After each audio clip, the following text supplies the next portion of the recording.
Hello, everyone, and welcome to the Human Race page, where we're going to talk about how the ancients had no books to learn from. We're talking about the ancient Egyptians, some 18 to 20,000 years ago, had no books previously written for them to learn or gain knowledge from. Yet these people expressed genius that has never been equaled since. Their sculpture, their art, and later their literature literally is of the highest quality ever found on earth. These people, their mathematics and everything about them was extraordinary because they had a sense of the wholeness of humanity rather than the individual. They were out to give to the whole in order to be loved and be regiven from the whole. Their security was in giving, not in getting. They were totally almost opposite of the way we do things in our social work and working together. Now, later, as I've said, the knowledge that these people gained from nature is not in books. Believe it or not, your knowledge is not in books and didn't come from books. So let's talk about how information is produced, how it is written, the symbols, and so forth. First of all, I'm going to show you this little diagram I've drawn here. On one side, you'll see round, sort of like a sphere. On the other side, you'll see a square, sort of like a cube. In nature, there are two perfect forms that all other forms come out of: the perfect sphere and the perfect cube. Yes, I know what I'm hearing you say right now, that the pyramid also is another form that is perfect. The pyramid, if you put 6 pyramids point to point, they form a cube.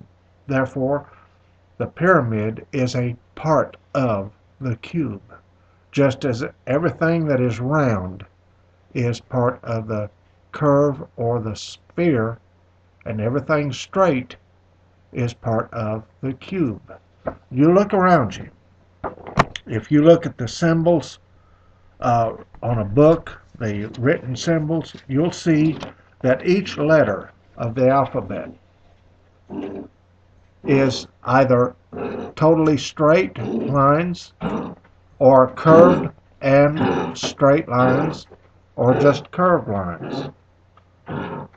Also, take a pen on paper and write your name. Print it as I've done here. You'll also see nothing but straight and round lines. Even if you draw a signature of your name, it is the same exact thing.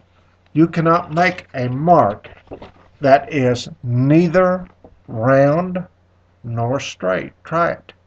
Try to imagine a form in nature, anything, a leaf, a stick, anything that is neither round nor straight nor a combination of the two. It's impossible. If you were to take a monkey in a cage, in a room, with nothing but chalkboards for walls, and tie chalk to each of its feet and legs, every mark that monkey would make in that room would be a combination of round and straight lines. That's because that is the way nature thinks in the two perfect forms of cube and sphere. So to show you our familiar chart, here our familiar seesaw system, this is the universe. The Father in red, the Mother in blue, and God is zero of motion or stillness, total stillness. So what we have to talk about here is what you are and what you create depends upon what you know. And these people, the ancient Egyptians, they were taught totally from nature. Therefore, they were taught from the zero of stillness in the form of intuition, inspiration, imagination, and therefore they learned so much faster from nature. That is what's called knowledge. Knowledge comes from God only. It does not come from the two forms that create the letters and the words of our books and information system. Information is not knowledge. Now, knowledge can be manifested by information. For example, you do a meditation, a walk and talk out in nature, and go through nature and really learn your poem that you want to use, and then you can convert that poem, that wordless inspiration, into words. So words manifest inspiration, but words are not inspiration. If someone has written a wonderful, inspiring poem, say 100 or 500 years ago, that person's body is all long gone. But the soul of that person is eternal, and that is what is between the lines in a book. That is what you really do learn in life, is knowledge from God. God gives you your inspiration for a song. You manifest it in notes. It comes out of the silence, becomes sound, and returns to silence. Just as you do with the familiar seesaw that we had here. Your familiar seesaw are the notes and the spaces between the notes. The notes would be the father side of the seesaw, and the spaces in between would be the mother side of the seesaw. The back and forth from one note to the next, just like the beating of your heart is one note to the next, from going to and from silence, God's silence. So we can put this into a seesaw in and of itself. All symbols, all written and spoken symbols, come from the curve of the Father and the straight line of the Mother. I have one more point to make to you. They reflect the thinking nature of you.